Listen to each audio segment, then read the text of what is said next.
Hey guys, so welcome back to my channel, and I wanted to do a video today on another topic that has been coming up for me a little bit lately, and that's artificial intelligence. I've already done a video on this and I have more thoughts, so I'm back again. My big thing about AI is, are we being led to accept fakeness in its extreme? So there's so many things going on at the moment that have become accepted and are almost being pushed on us through our vulnerabilities and insecurities to kind of get used to living in a world that's very fake and, although perfect or useful, kind of soulless on a deeper level. So, one of those things is obviously cosmetic work on women. Everything about this is nuanced. I'm not saying that every single person that goes out and gets some cosmetic stuff done is in this group, but we have sort of become okay now with incredibly artificial faces where people change their face. Like, it's so easy to get every feature you have, you can go get it changed now with filler. You can have your nose reshaped, you can have a chin implant put in, you can have like cheeks put in here, you can have this removed if you feel like you've got too much, so you have stronger cheekbones.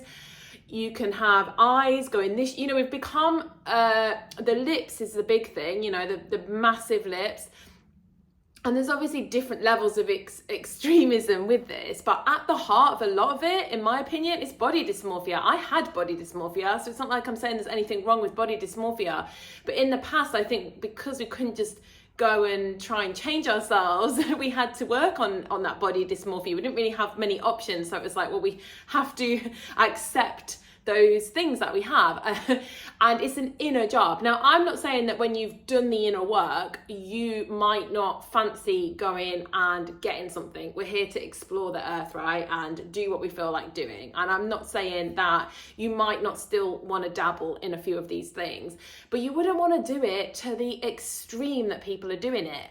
Nearly all of this comes, in my opinion, when it looks very extreme, from body dysmorphia. And there's nothing wrong with body dysmorphia, but it's a psychological thing, not to be taken advantage of and monetized by people being greedy and taking advantage of a psychological disorder, to be honest. And I am speaking as somebody that had it quite badly. I had insecurities anyway. I got involved in modeling, and then I was a fashion photographer for a long time, and I was so deeply insecure about myself. And you sort of have a bit of a love-hate where you'll kind of be confident sometimes, but then you'll micro-assess yourself, and just kind of, you can be really slim and just think you're really, fat, and it's a horrible thing, right? But on the spiritual journey, I remember being guided just like not to wear makeup for ages, because I just kind of had to get okay with that. It was really strong guidance for me. And I really believe that you're never going to fill that void by changing this and tweaking this and changing this and adding this. And it's just constantly, that's why people are just like more, because they can never fill that void, right? It has to be filled within. And I do think we are given our features for a reason. There are God-given features. Now, I understand people have accidents and they, want to restore themselves. And, I'm not like 100% against it. I understand that people want to have little things and it's fun for them and whatever. But the extreme stuff comes from exploiting vulnerable women, essentially, through media and advertising. Like, on my feed on Facebook, all I get is like, because I clicked on one because I couldn't believe it. I don't want a nose job. Like, I'm happy to accept my nose as it is, but I saw one and clicked on it because I couldn't believe how brazenly it's being advertised when so many other things like natural health is not allowed. But we're not allowed to talk about alternative health, but we can promote nose jobs. And the before picture, there was nothing wrong with the woman's nose. There was nothing wrong with the woman's nose at all. I can kind of understand the odd person, or if you're having breathing difficult, but there was nothing wrong with the woman's nose. It was a nice nose. And then it was an ad on my Facebook, and because I clicked on it, now all I get is like nose job ads from Turkey on Facebook. That is not allowing me to share anything on vaccines, alternative health, So it's just insane, but I just feel we're getting used to this very generic face. You know, when you change all your features to be perfect and like everyone else on social media, then you just look like everybody else. And it's got to the stage, I don't know if other people feel this, but everyone looks the same. Like there's no standout features, there's nothing striking anymore. And I do wonder if this is part of an agenda, along with AI, of us just starting to embrace this very fake look, you know? And this sort of, like, it's always a little bit soulless, isn't it? When you see someone that's just so perfect but unreal, it's a little bit soulless. And I find the same about AI art, amazing, you know? And I think if these things are used as a tool for humanity to grow and to evolve, then fantastic, you know? But I think they're starting to use us, and there's people that are managing them, they're starting to use us through them. What does AI art do? What does AI art and music does? It takes from people like me, or art like photography, people like me that spent years and years taking photos and putting them on the internet, and other people that have created art throughout the generations and put that on the internet.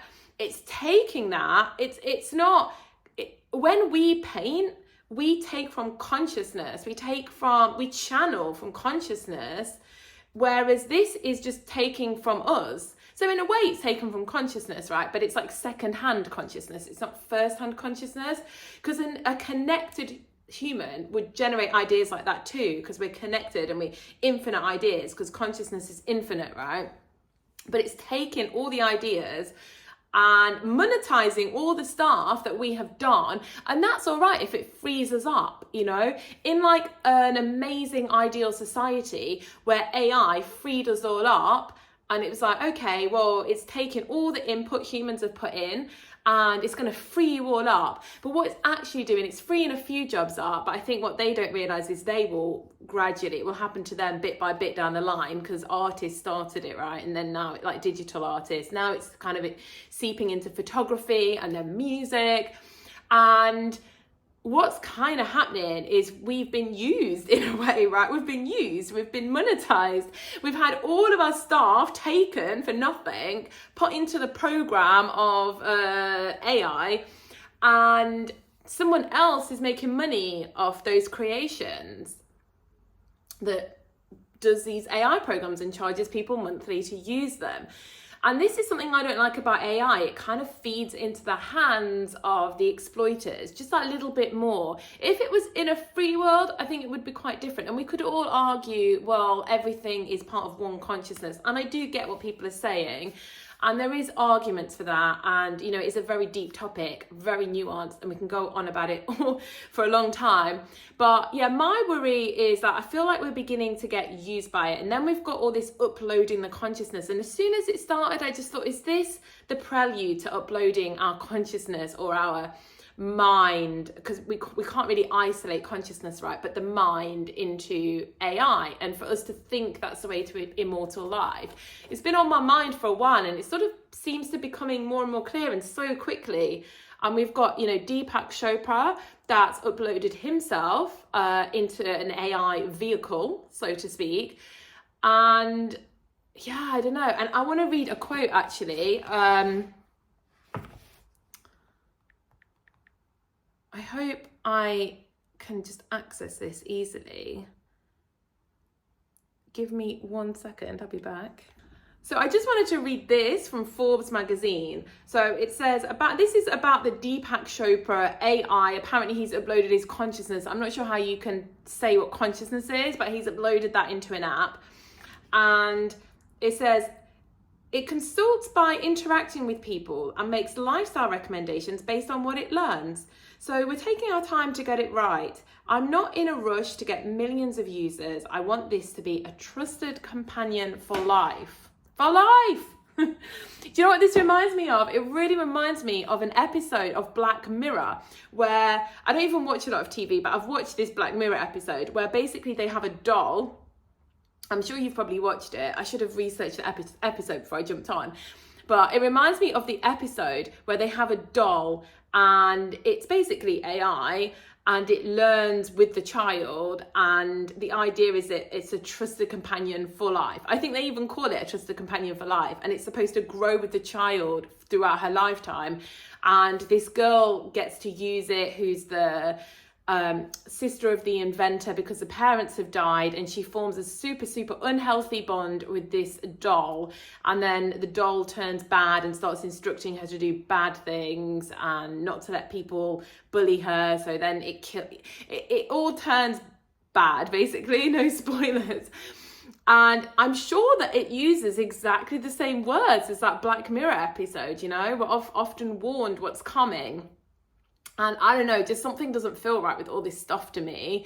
And of course, yes, there's a higher perspective and there's a higher thing, and we don't have to fear these things. But, you know, I am just very aware of it. And obviously, there's always a temptation with these things. Of course, there's a temptation with the fakeness, you know, of course there is. That's why we would do it. If there was no advantage and there was no temptation, no one would do it.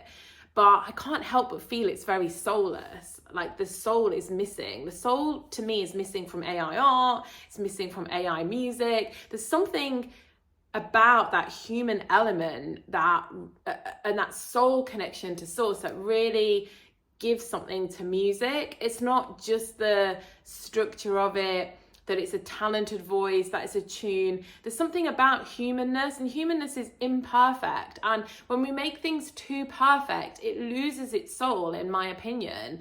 And, you know, we're all meant to be unique. We're not meant to be clones of one another. And I do worry that, you know, we're becoming very desensitized. Worry is a strong word, but I'm aware that we're just becoming very desensitized to artificial things more and more as we continue down the path of this lifetime consciousness, you know, that we're just accepting artificialness a lot more than we used to. And I don't know, I just feel like this is a prelude to being offered to upload your consciousness into AI, and I'm not sure that that's a positive thing. What do you all feel about it? What's your opinion on all the artificial things, artificial news? There you go, fake news, fake everything, you know? Are we moving into an era of fakeness and fakeness being celebrated more than realness? Comments below.